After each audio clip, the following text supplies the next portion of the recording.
Estamos de volta hoje com uma discussão sobre o uso de canudinhos descartáveis. E aqui comigo o vereador Reginaldo Trípoli, do PV, o diretor da Abiplast, coordenador da Câmara Nacional dos Recicladores de Materiais Plásticos, o Ricardo Ajaj, e o consultor técnico do Instituto Ecosurf, o João Malavolta.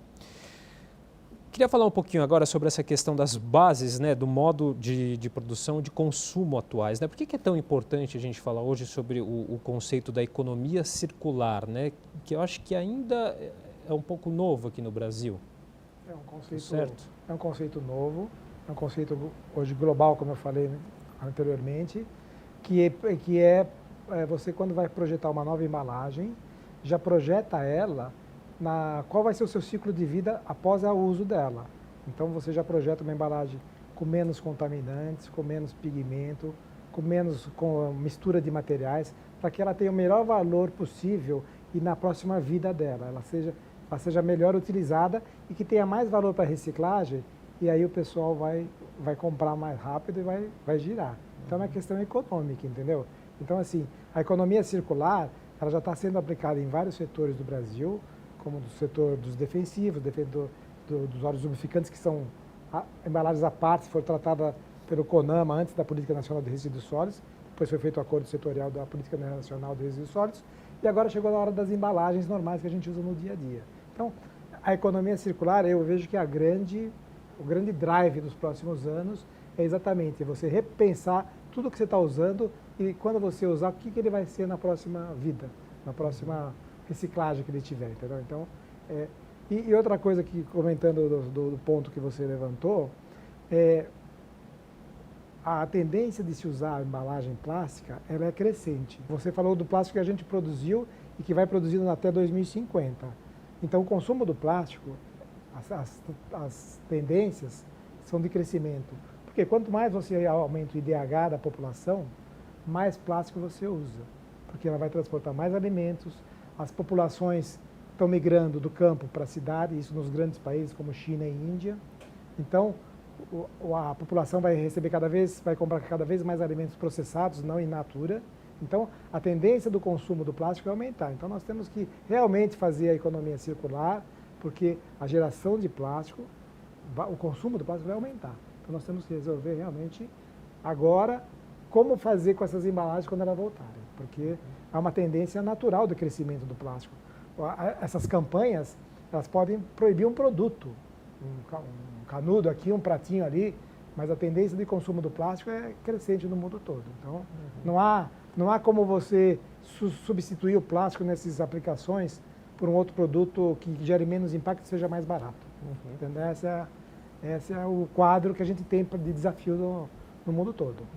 A economia circular tem uma máxima que diz que lixo é um erro de design. Então, quando a gente repensar o design de uma embalagem, a gente tem que pensar um colega ele disse sobre a pré-ciclagem. Então, antes de você pensar como você vai processar aquele material a partir que ele se transforma em um produto. E eu vejo que antes da gente entrar nessa ideia da economia circular, apontando para a reciclagem, a gente deveria pensar em outros módulos que também a economia circular, o chamado economia circular permite, que é você reaproveitar o material, que é você poder dar outros usos para esse material, transformando ele em outro tipo de peças, por exemplo. E aí um colega que ele trabalha com economia circular, ele dá um exemplo da furadeira, que muita gente tem a furadeira em casa e conta na palma da mão quantas vezes usou. Então a gente não precisaria todos terem uma furadeira, a gente poderia ter algum sistema que emprestasse a furadeira para quando você fosse usar, você fizesse uma locação pontual daquela furadeira para o seu uso.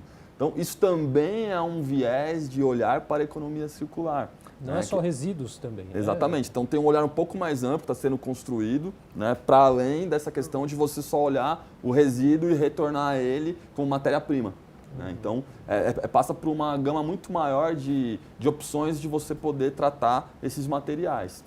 No Brasil, a gente está tendo um caso muito emblemático, inclusive, que é uma empresa chamada Positiva, que ela está trabalhando com cooperativas de reciclagem do litoral do estado de São Paulo.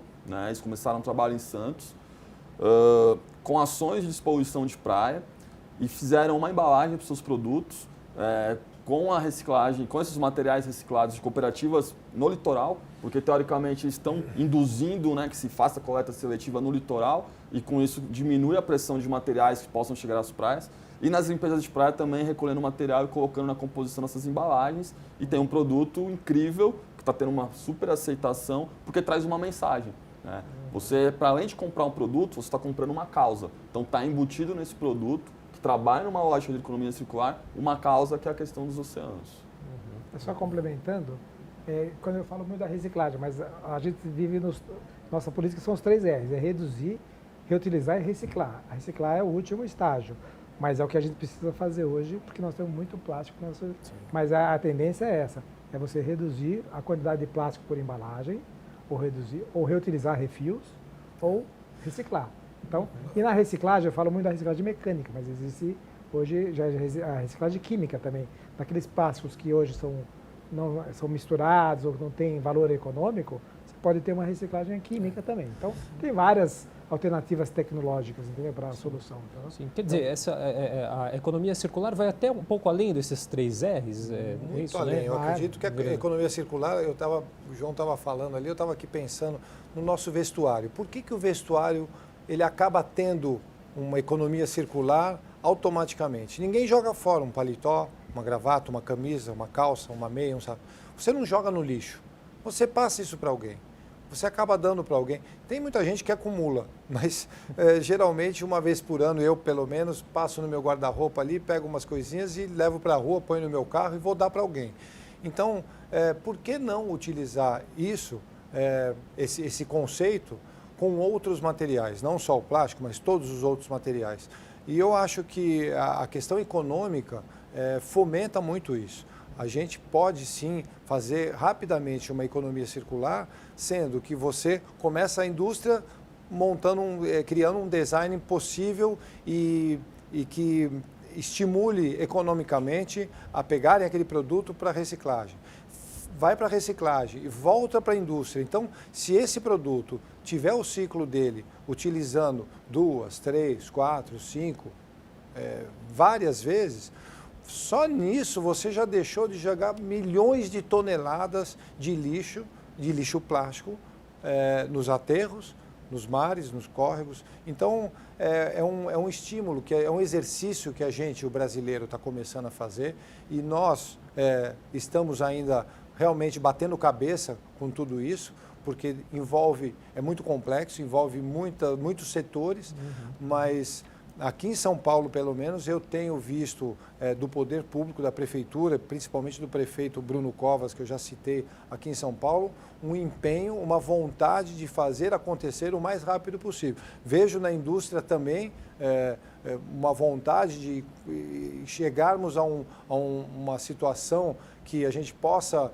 desenvolver outros produtos e rapidamente a gente ter esse ciclo, e vejo também os cidadãos todos envolvidos. Hoje ninguém não, mas muita gente não compra um produto se essa indústria, se essa empresa não tiver alguma coisa ligada ao social, não tiver alguma imagem institucional ligada ao meio ambiente ou aos animais, e as pessoas começam a seguir um fluxo de economia das indústrias que estão cooperando com o meio ambiente e com essa questão toda. Então, acho importante a gente fomentar cada vez mais a economia circular, principalmente dentro da sua própria casa, que é onde se inicia tudo.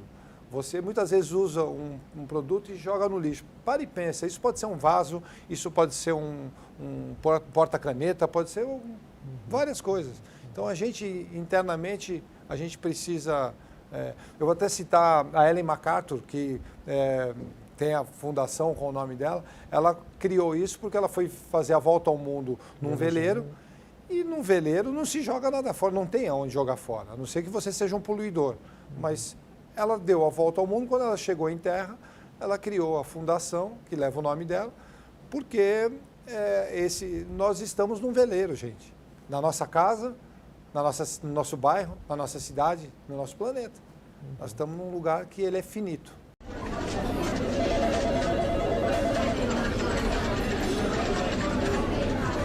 Para a gente encerrar, eu acho que é bom a gente lembrar também, a questão da indústria do plástico, né, que gera emprego, gera renda, está presente na composição aí de inúmeros utensílios. É como pensar, né, essa questão da preservação do meio ambiente sem prejudicar esse importante setor aí da indústria, né? Qual que é o segredo? O segredo, o trabalho que nós temos pela frente, né, é exatamente nós agora, a indústria do plástico conseguiu reunir toda a cadeia que utiliza o plástico, desde a petroquímica, os grandes end users, os grandes transformadores, os grandes distribuidores, os recicladores e as cooperativas.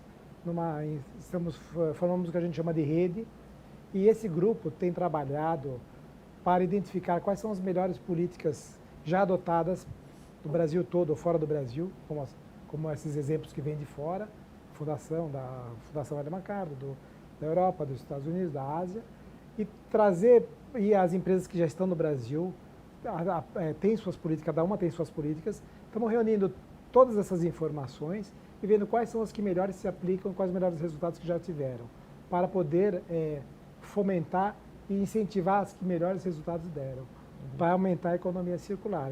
E aqui faço uma sugestão ao vereador, que nós temos vários projetos que já foram apresentados, inclusive da Eletropaulo e outras empresas que dão retorno para o consumidor quando ele leva o seu resíduo para um determinado ponto de entrega voluntária, e que políticas dessa, agora surgiu um projeto de lei em Goiânia, que a prefeitura vai dar um incentivo, uma redução, um crédito no IPTU para os cidadãos que levarem seus resíduos aos determinados pontos e eles tiverem um valor. Então, são políticas às vezes simples, que está na mão assim de ideias básicas, que o poder público pode ajudar muito a cadeia da reciclagem, porque hoje as recicladoras trabalham com ociosidade.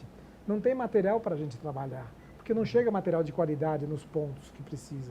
Então, assim, nós precisamos dar as mãos, como estamos aqui, né, conversando e trocando ideias, de ampliar essa ação educacional e de economia circular, porque só assim a gente vai começar a resolver o problema, entendeu? É juntos e trabalhando de forma integrada. Tá certo.